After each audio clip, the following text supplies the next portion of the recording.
Bom dia. Bom dia, Janete. Bom dia, Débora. Bom dia, Marli. Já vai compartilhando. Até todo mundo entrar.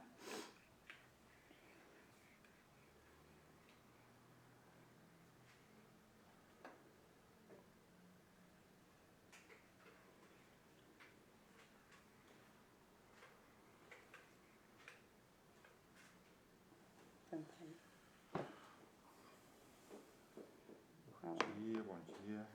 Pessoal fiel. Vamos começar orando enquanto o povo chega. Pode orar. Vamos orar. Senhor Deus, que bom estar na Tua presença. Esse é meu celular, que o áudio é baixo. Nós estamos Te buscando, Senhor. Nós estamos Te adorando por mais um dia de vida que o Senhor nos dá. E nós estamos desejosos, Senhor, pela Tua presença para estar conosco. Que a Tua unção se faça presente nessa manhã, que a Tua unção esteja nos iluminando o entendimento e o nosso coração, Senhor, para aprendermos mais de Ti. E clamamos que a Tua presença esteja dentro da casa da pessoa que está nos assistindo. Em nome de Jesus. Nós não sabemos as lutas, não sabemos as aflições que cada um passa, mas clamamos que a graça do Senhor esteja com Amém. cada pessoa. Em nome de Jesus. Ó Deus, esteja curando os enfermos, os doentes, esteja solucionando questões difíceis, questões complexas na casa, onde falta amor, onde falta afeto, onde falta carinho. Que o Senhor venha transbordar, Amém. multiplicar o Teu amor, multiplicar a Tua graça, Senhor, porque tudo que nós precisamos é da Tua presença. Amém. Nessa manhã nós tomamos autoridade sobre principados, Em nome potestades, de Jesus. os demônios que eles querem trazer dor, trazer sofrimento, Tumulto. trazer destruição, É trazer verdade. angústia, trazer inquietação.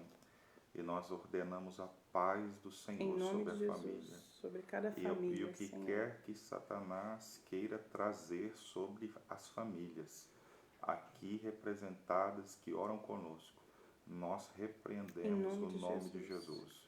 Aonde ele está jogando desânimo, venha ânimo. Aonde ele está colocando doença, venha saúde. É verdade, Aonde Pai. está colocando conflito, guerras e brigas, Vem unidade. venha paz. Em nome de Jesus. Nós oramos em nome de Jesus. Amém. Amém. Bom dia, Michele. Bom dia, Jennifer. Bom dia. Hoje nós vamos ler Mateus 18. Então, abra sua Bíblia para a gente poder dar sequência aí à leitura do livro de Mateus. Ontem eu usei a NVI, que é a nova versão internacional, e hoje eu vou usar ela de novo, né? A sua já é diferente. Mas não importa se a tradução, a versão que você tem aí é diferente, tá? Eu falei que geralmente eles substituem por palavras que são sinônimos. Corrigida, revisada, fiel. Amém? Vamos lá. Naquele momento, os discípulos chegaram a Jesus e perguntaram: Mestre, quem é o maior no reino dos céus? Então, ele, chamando uma criança, colocou-a no meio deles e disse: Eu lhes asseguro que, a não ser que vocês se convertam e se tornem como crianças, jamais entrarão no reino dos céus. Portanto, quem se faz humilde como esta criança, este é o maior no reino dos céus. Quem recebe uma dessas crianças em meu nome está me recebendo. Mas se alguém fizer tropeçar um destes pequeninos que creem em mim, melhor lhe seria amarrar uma pedra de moinho no pescoço e se afogar nas profundezas do mar. Então, aqui a primeira parte, eu vou parar. Como que está o versículo 3 na sua Bíblia? E disse, em verdade vos digo que se não vos converterdes e não vos fizerdes como meninos, de modo algum entrareis no reino dos céus. Eu queria saber realmente se tem a palavra conversão aí no seu. Então, se não vos converter e se tornarem como crianças, jamais entrarão no reino dos céus. São duas coisas separadas, Jesus coloca, né? Tem uma conjunção aí no meio. Isso. Primeiro, se não tiver conversão e se não se tornar como criança, Jamais. não tem como entrar no reino do céu. Então a primeira coisa, o primeiro requisito, conversão. E o que é conversão? Mudança. Conversão é você basicamente arrepender-se de todos os seus pecados. É você mudar de vida, né? Então, sem esse arrependimento, sem essa conversão, não tem como entrar no reino do céu. E a outra coisa é, Jesus ele disse, respondendo à pergunta, quem é maior no reino dos céus? Jesus, para dizer quem era maior, ele pega a menor em estatura que tinha, uma criança. E ele diz assim, ó, o maior no reino dos céus tem que ser como essa criança aqui, ó. E eu fico pensando assim, que para os fariseus isso deve ter sido um tapa, né? Porque a Bíblia diz que Jesus estava a todo momento cercado por uma grande multidão. E a todo momento haviam fariseus, saduceus, mestres da lei no meio dessa multidão. Então eu penso que quando alguém pergunta assim, quem é o maior no reino dos céus? Talvez o fariseu pensasse, né? Eu tenho mais importância, eu tenho mais conhecimento, eu guardo a lei com mais dedicação. Então, e pensa assim, Jesus vai me chamar, né? E não, Jesus simplesmente pega uma criança. Jesus não pega nenhuma autoridade da lei, nenhum sacerdote, nenhum fariseu, e ele coloca uma criança ali no meio. Veja que na pergunta já tem anseio por ser grande. Mestre, quem é maior no reino do céu? Ou, em outras palavras, talvez a pessoa pudesse perguntar assim, o que eu devo fazer para ser o maior? O que eu devo fazer para me tornar o maior? Aí Jesus pega a menor, pega a criança e diz assim, olha, tem que ser pequeno, tem que ser humilde. Ele usa a humildade da criança, né? Mas a criança tem várias características, mas é interessante que Jesus ressalta a humildade. Ele diz aqui, né? Aquele que se tornar humilde como este menino, quer dizer... Então, na verdade, e pegando esse mesmo texto com outros evangelhos, Jesus ele queria dizer, se você quiser ser maior no reino, se torne o menor. Se torne o mais humilde, se torne o pequenino, né? Na verdade, ele não tinha dado o exemplo da criança, né? Porque Jesus sempre falava através de parábolas e de exemplos para que as pessoas entendessem. Então, Jesus, antes de pegar o exemplo dessa criança, ele já tinha respondido mais ou menos essa questão na época que ele falou de João Batista, não foi? João Batista até então foi o maior, não houve ninguém maior que ele. No entanto, quem se fizer o menor no reino será maior que João Batista.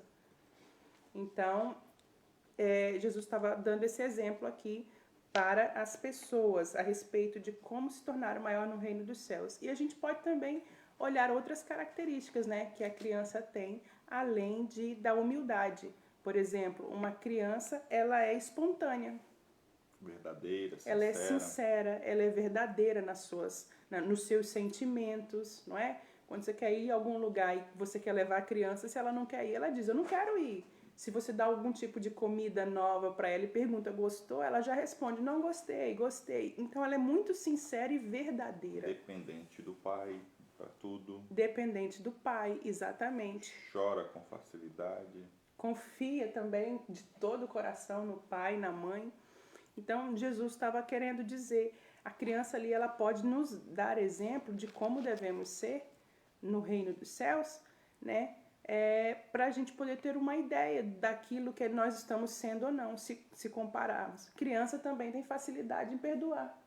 Também. Você pode ver, criança tá brincando, geralmente um amiguinho vem, se ela fica brava, ela manifesta que ela tá brava, ela fala que ela tá brava, mas logo depois, passa um tempo, ela está brincando com aquela outra criança que feriu ela.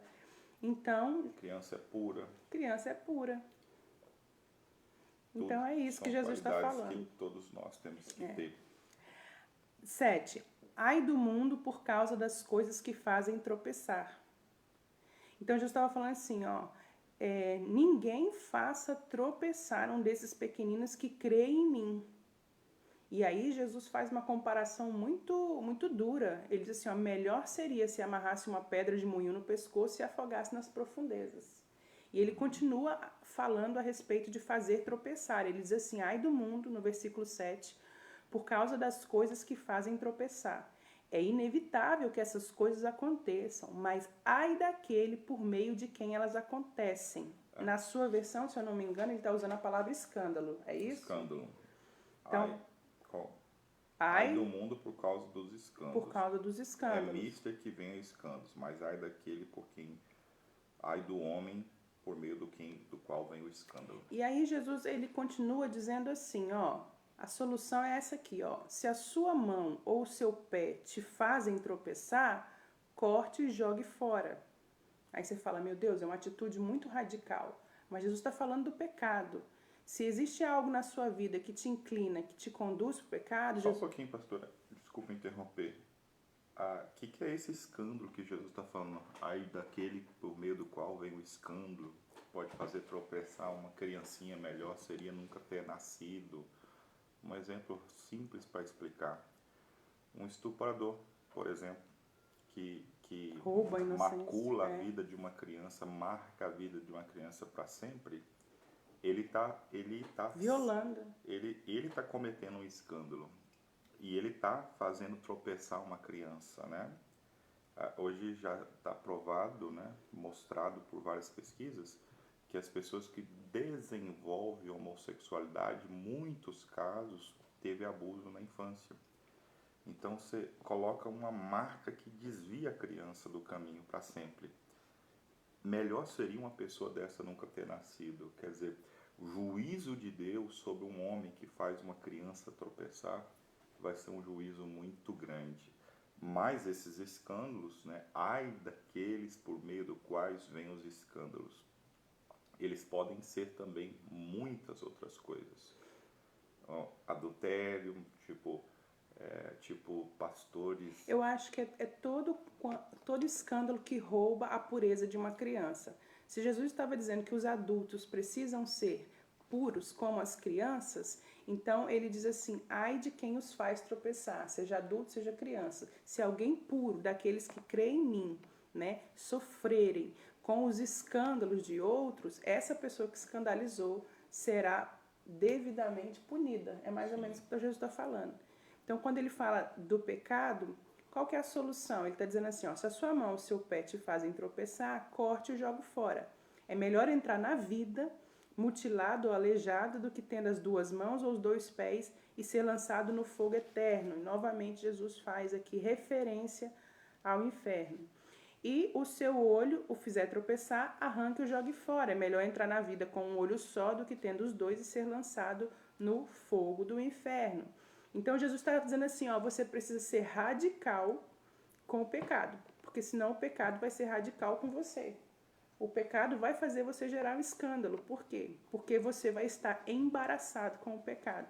Então o escândalo ele vai ser só uma questão de tempo. Por que eu digo tempo? Porque existem pessoas que estão com pecados ocultos, né? Pecados escondidos, fazendo aquela vida dupla que nós já falamos nos capítulos anteriores. E aí quando surge aquele pecado, ele vem à luz, ele vem à tona, ele se torna manifesto, ele gera um escândalo. E aí o que acontece? No meio do corpo de Cristo existem muitas pessoas puras, que são cristãs de verdade. Elas se escandalizam com isso. Infelizmente, por causa dos escândalos, muitas pessoas às vezes deixam de crer nos ministros de Deus, na palavra de Deus, nas promessas de Deus. Essas pessoas esfriam, muitas se desviam, muitas... Então, assim, é um prejuízo muito grande. E aí Jesus está falando, seja radical. Se algo na sua vida te faz pecar, te faz escandalizar, faz tropeçar alguém, ele está dizendo, toma uma atitude radical. Para mim esse texto é o texto que Jesus ensina como ser liberto do pecado. Porque para ser liberto do pecado envolve renúncia e envolve dor. Jesus está dizendo o seguinte, olha, para você nunca se escandalizar, né? Para sua mão direita não te escandalizar, por exemplo, o que é escandalizar? É aquilo que te faz pecar ou faz os outros pecar. Então, se a tua mão direita te faz pecar, Jesus diz, é melhor você cortar ela para você entrar no reino do céu sem uma mão do que todo o teu corpo ser lançado no inferno. Teu olho direito te faz pecar, arranca o olho direito. Ou seja, Jesus está falando de automutilação, mas Jesus não está falando literalmente. Ele não quer que você corte sua mão e seu olho. Ele não quer dizer literalmente, ó, corta a sua mão se sua mão te faz pecar. Porque muita gente interpreta isso De forma literal. literalmente. Ao pé da letra. Nós conhecemos casos, quer dizer, ouvi falar de pessoas que praticam uma automutilação, né? Não é isso. Jesus está falando para você tomar uma atitude radical. O que Jesus está querendo dizer é a renúncia de uma parte de você, quer dizer, a sua mão é um pedaço de você. Quer dizer, existe uma essência aqui dentro da gente que quer nos fazer pecar, nos fazer transgredir. E Jesus está dizendo, renuncia a isso. Sabe o que eu acho interessante? Eu acho interessante assim, ó, que quando ele fala assim, se a tua mão ou o teu pé te fazem tropeçar, corte-o. Então, quando você vai ver, corte-o é um verbo. E ele indica uma ação, mas não uma ação que vai partir dos céus, entende? Não é algo que Deus fala assim, ó, eu tirarei de você. Não, Jesus está dando uma ordem para a pessoa que ela mesmo tire, que ela mesmo corte, que ela mesmo se desfaça daquilo. Essa é a guerra da renúncia, né? A renúncia contra aquela inclinação pecaminosa traz. O meu olho está me fazendo pecar. Não, eu vou. Isso me lembra, só para finalizar essa parte, nós tivemos um amigo nosso, que ele foi travesti muitos anos, se converteu, se tornou pastor, falecido já, foi muito conhecido, Joy de Miranda, ex-travesti, casou, teve família, faleceu alguns anos atrás. Mas ele disse que a inclinação pecaminosa dentro dele era tão forte quando ele se converteu, que às vezes ele acordava de manhã e ele, nessa briga aqui, ó, de lutar contra a sua natureza, ele às vezes olhava no espelho, falava tão forte e tão duro consigo mesmo. Ele batia no próprio rosto, dizendo, se converte, se arrepende, abandona os seus pecados. Na luta para quê? Fazer como essa alta amputação, tirar um pedaço da... Cortando na própria carne. Cortar na carne, porque é melhor, Jesus disse, você cortar na sua própria carne para que você entre no reino de Deus. Tirar de você tudo que te faz pecar. Então, se eu vivo em algo que me faz tropeçar, que faz escandalizar, que não está de acordo com a palavra, nem com nada de que Jesus ensinou, eu posso entrar no reino dos céus? Jesus está dizendo, não pode. Você tem que se desfazer, você tem que deixar para entrar. A dor, esse desconforto da perda, ele é momentâneo, porque é muito melhor você entrar no céu. Então, lá, quando você estiver lá no céu, você vai ver que foi muito melhor ter deixado essa parte para trás. É isso que Jesus está falando. Exatamente. Então, não fique esperando aí que um dia você vai acordar simplesmente sem a vontade de pecar. Todos temos a vontade de pecar. O que Jesus está falando é que você tenha domínio. Que você tenha domínio, que você decida, que você se incline para as coisas do Espírito. E não ache que esse milagre da falta do desejo, ele simplesmente você vai acordar e eu não tenho mais desejo de pecar, eu não tenho mais inclinação, eu não tenho mais vontade.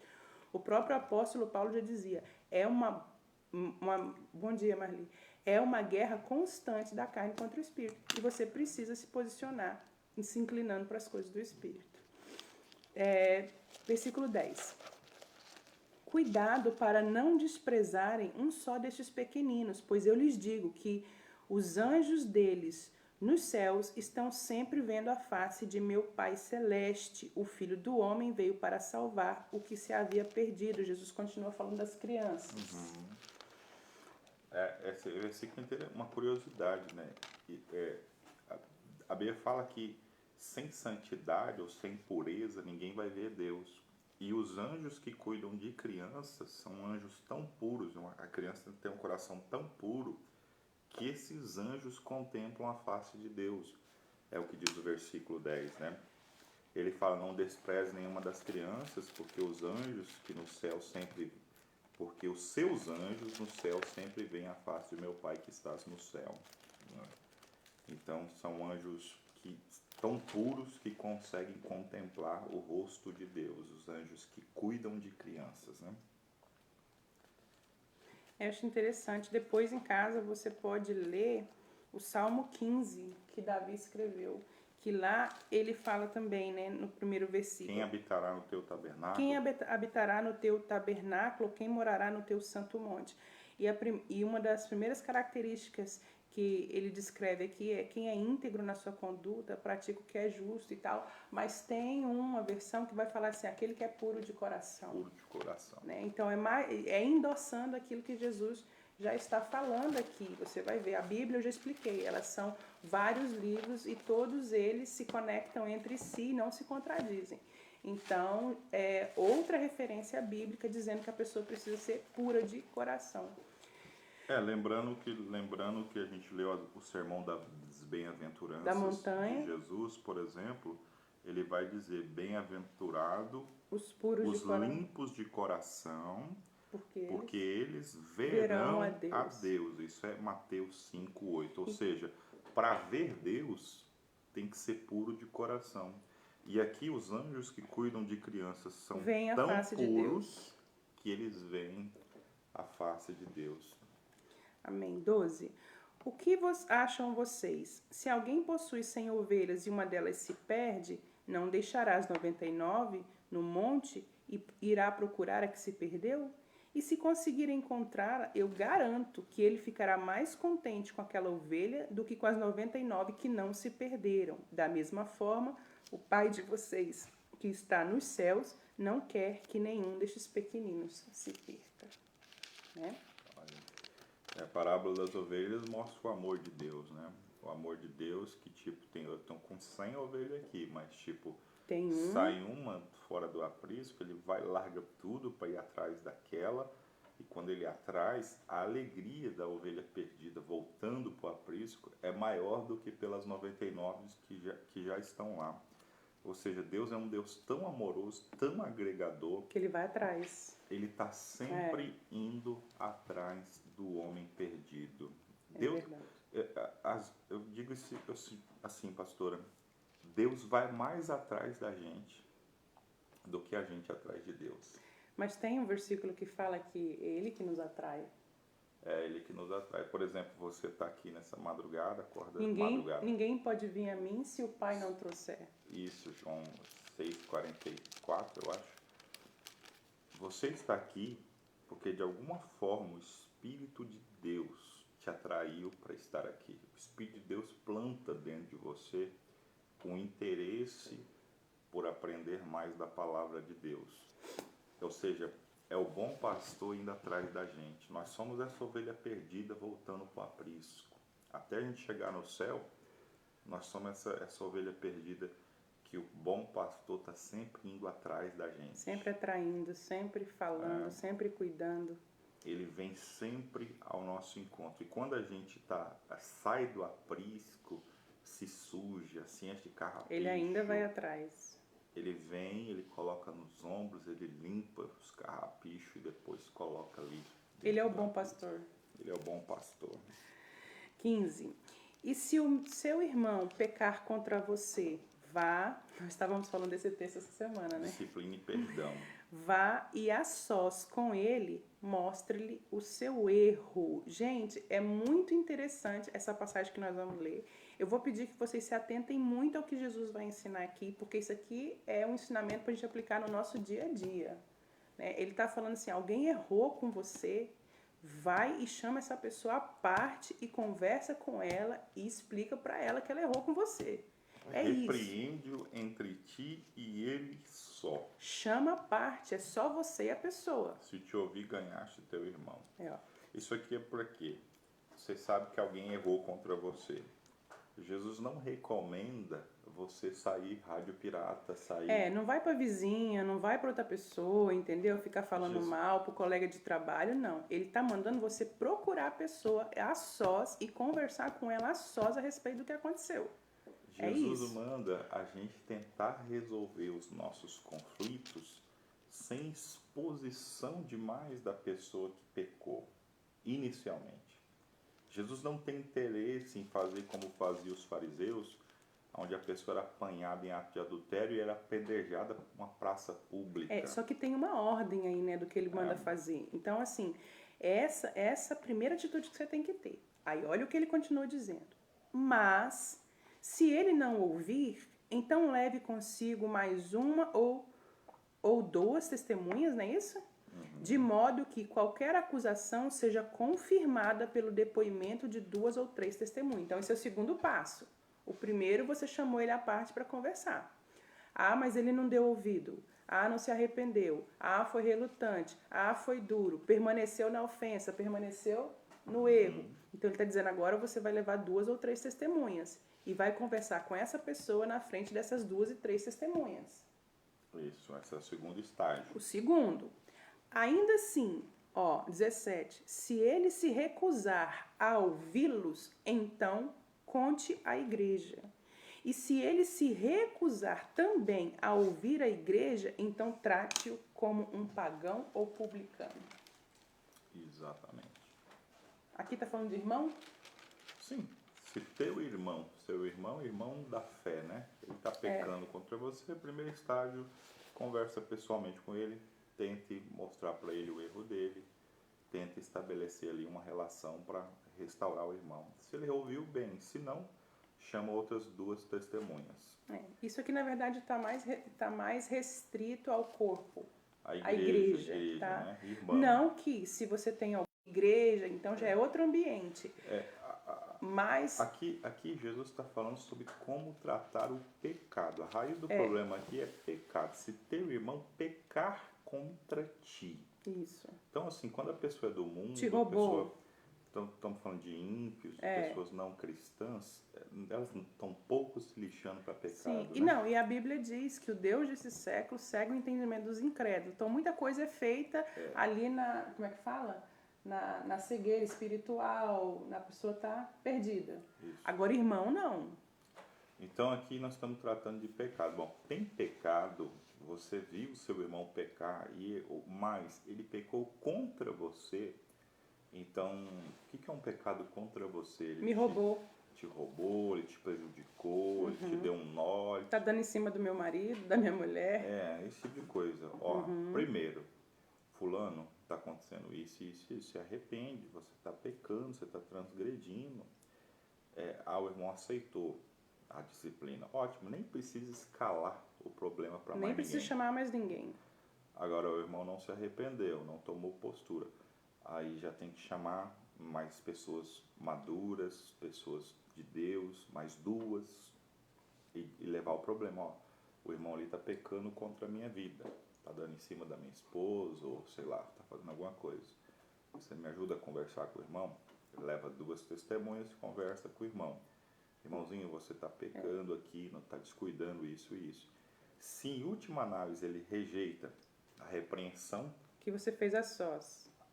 Sozinho, rejeita a repreensão de mais 2 testemunhas, vai para uma terceira etapa. Jesus está mandando agora, leva o caso à igreja, ou seja, torna o caso público, do pecado privado torna público, para ir à igreja. Se ele assim não se arrepender, aí a Bíblia, Jesus diz, deixa de considerá-lo irmão. Considera um gentio e um publicano. Gentio é aquele pagão aqui na minha Bíblia. Um pagão, né? Alguém descrente. Isso. Vejo que Jesus está falando de problema interno, de gente da casa, né? De cristãos, né? Então, para quê? Porque hoje em dia, alguns levantam a seguinte bandeira: pecou, joga no ventilador. Repreende publicamente. Jesus nunca endossou esse tipo de postura de o irmão pecar, chegar e jogar publicamente para todo mundo, né? Primeiro tem esses estágios. Sim. Às vezes você no particular consegue resolver, né? É verdade. 21.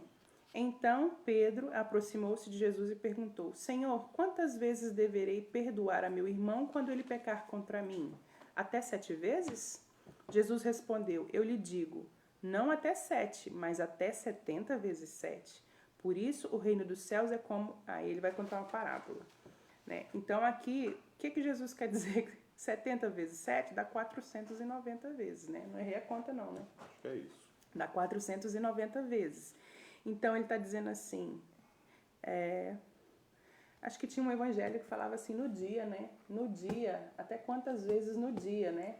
Acho que é para frente, Mateus não fala.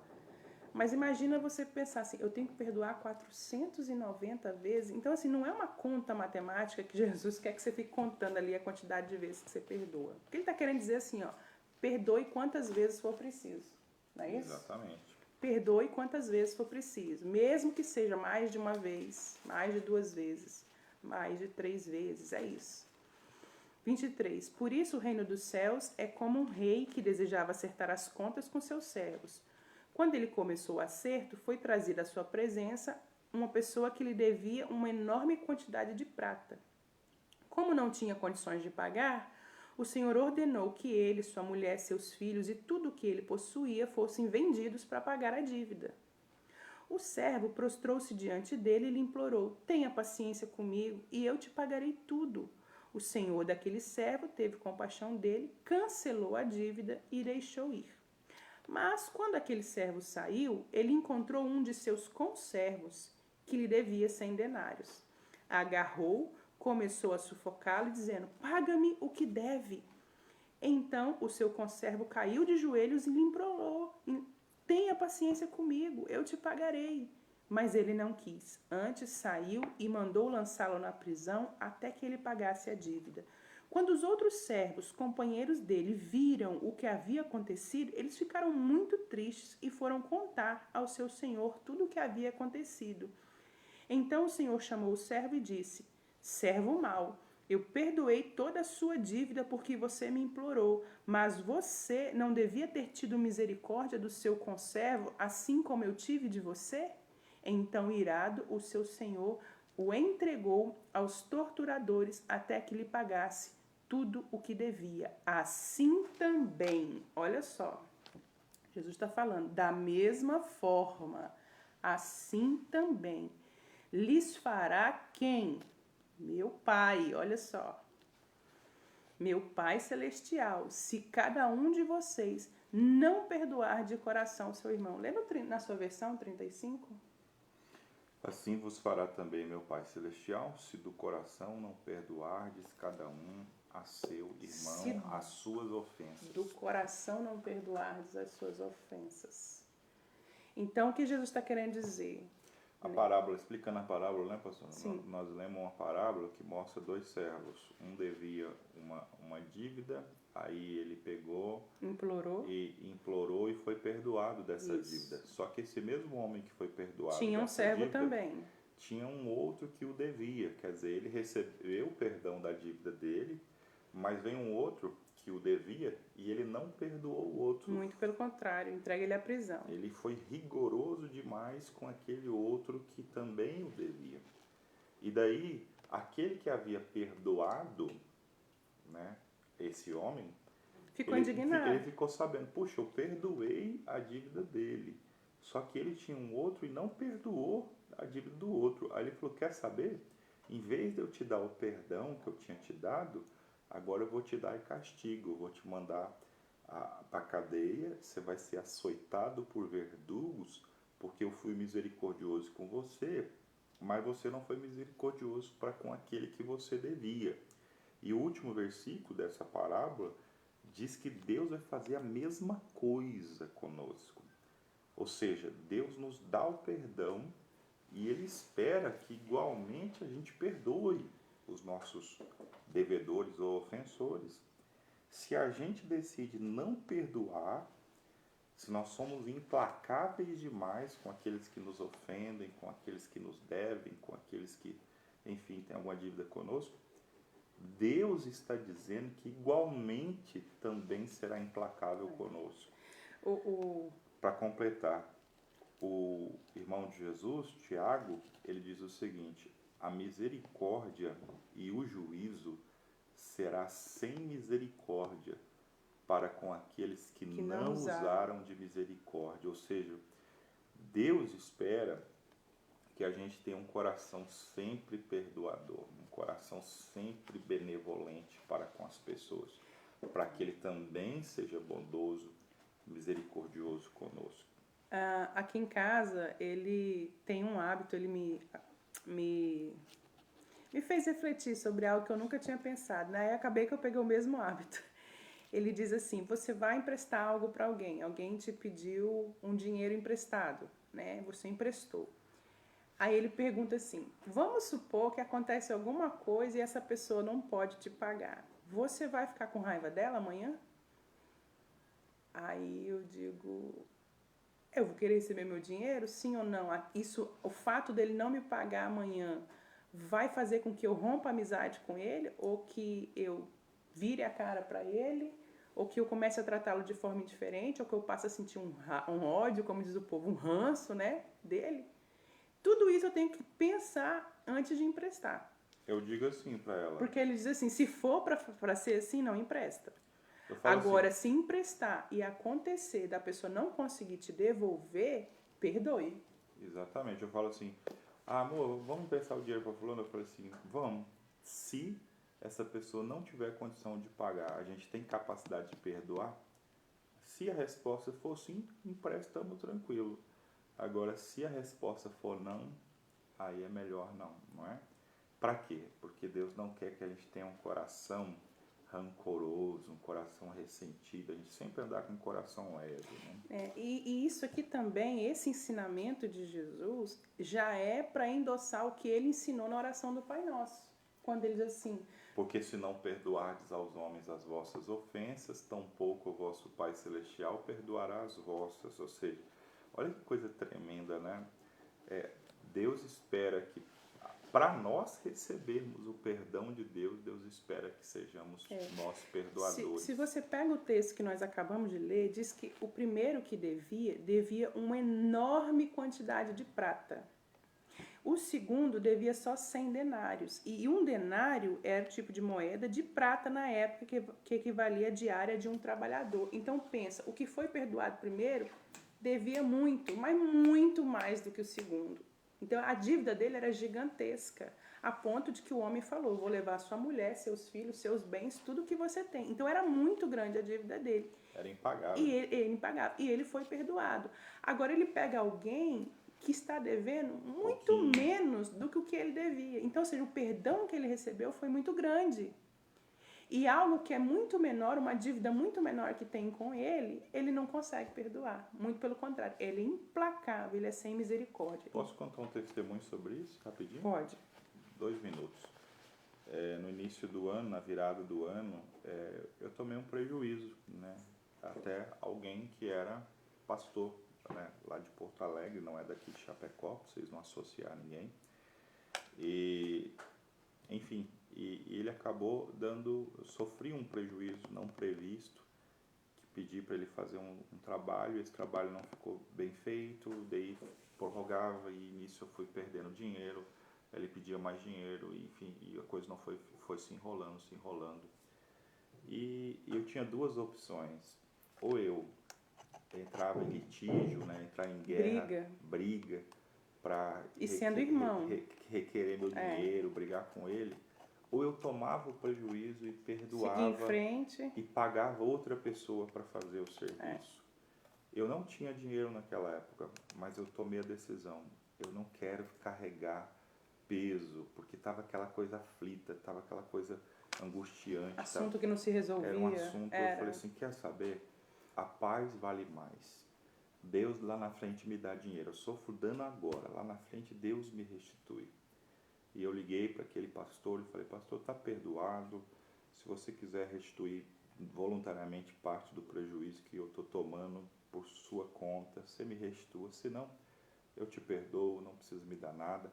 Paguei outra pessoa para fazer. Gastamos mais que o dobro. Gastamos mais que o dobro, eu fui prejudicado enormemente no momento que eu não podia, entrei no limite de cheque especial. Mas aquilo eu acredito que foi tão agradável aos olhos de Deus, pastor, a decisão de perdoar, que não deu 7 dias depois que eu fiz aquilo, que minha conta depois estava sobrando dinheiro. Deus mandou muito mais recurso financeiro para mim, porque eu também não fiquei ali esganando. Não, e perdoou, né? Perdoou. Perdoei e esqueci, eu nem quis mais saber. Tipo, se eu ver esse pastor hoje, eu abraço, eu converso normalmente. Na época eu estava ficando chateado, mas não sei o que ele estava passando lá de lá, não posso julgar, né? Mas a sua Então, parte você fez. a minha parte eu fiz. Então é isso, Deus não deve nada para ninguém. Todas as vezes que a gente obedece os princípios e procura andar por aquilo que Jesus ensina, o Senhor sempre vai fazer a nossa vida prosperar. E eu não estou falando só de prosperidade financeira. Tudo te irá bem, vai bem na sua casa, vai bem na sua família, você está entendendo? Porque você resolveu passar por cima da sua vontade para fazer a vontade do Pai que está nos céus. Foi isso que Jesus falou. Quem é que permanece para sempre? Perguntaram para ele. E ele disse, quem permanece para sempre é aquele que faz a vontade do meu Pai que está nos céus. Então a sua vontade é revidar, a sua vontade é falar mal, a sua vontade é esticar aquele assunto, é difamar, é falar para o outro, ó, toma cuidado com fulano. Porque ele poderia ter feito isso também. Em nome da mágoa, a gente faz muita coisa que não deve fazer. Ó, tá vendo fulano, me lesou, fez isso, não faz trabalho com ele não faz serviço com ele não. E você começa a difamar a pessoa. Não. Irmão, a gente sempre resolve como Jesus mandou fazer. Que ele disse aqui, ó, se precisar perdoar, perdoa 490 vezes, ou seja, 70 vezes 7, quando for preciso, perdoa. E Deus não deve nada para ninguém. A recompensa sempre vem dos céus. Então, esse foi o capítulo 18 de Mateus. Eu espero que você fique aí com essa reflexão, né, a respeito de quem é o maior no reino dos céus. Tem que ser puro como as crianças, tem que ser transparente, verdadeiro, tem que ter facilidade em perdoar. Nem diria facilidade, né, mas disposição, porque às vezes a gente perdoa o que não é fácil, mas tem que perdoar, tá? Né? Entenda que Jesus sempre está te atraindo, você é essa ovelha que o Senhor vai atrás, cabe você sempre dizer sim ou não, diga sim todas as vezes que o Senhor te atrair e não seja como esse servo impiedoso, lembra de tudo que Deus já fez na sua vida, fez por você, já perdoou, já te recebeu, já teve compaixão, já teve misericórdia e haja da mesma forma com o seu próximo. Tem briga, tem divisão, tem alguma coisa contra o teu irmão, faz esse passo a passo que Jesus ensinou, mas faz de coração, tá? E eu sei que as coisas vão dar certo para você. A princípio, o mundo diz que a gente está perdendo, mas na verdade, quando a gente obedece Jesus, a gente só está ganhando. Que Jesus abençoe seu dia, abençoe sua casa, sua família. Amém. Amém? Em nome de Jesus. Quer orar? Vamos orar. Amém. Senhor, obrigado por esse tempo meditando na sua palavra, que ela seja aplicada em nossa vida, que nós tenhamos esse coração pronto sempre a perdoar, sempre a amar aqueles que nos ofendem, nos ajuda, Senhor, também a retirar da nossa vida tudo que nos faz pecar contra o Senhor. Como o Senhor disse, se o olho direito estiver fazendo pecar, se a mão direita, Senhor, nos dá um coração puro de uma criança, um coração daqueles que vão herdar o reino de Deus, daqueles que verão um dia a face de Deus. Bem-aventurados puros de coração, porque eles verão a Deus. Amém. Nós queremos ter esse coração puro, nós queremos um dia te ver face a face. Amém. E por isso purifica o nosso coração, tira do nosso coração as mágoas, os ressentimentos, tira do nosso coração, Senhor, tudo aquilo que entristece o teu Espírito Santo. É a minha oração nessa manhã, em nome de Jesus. E eu vou pedir para você não perder o capítulo de amanhã. Eu acredito que nós vamos ter que dividi-lo em duas partes, porque vem aí um assunto bem interessante. Nós vamos falar sobre a questão do divórcio. Amém? Deus abençoe sua vida.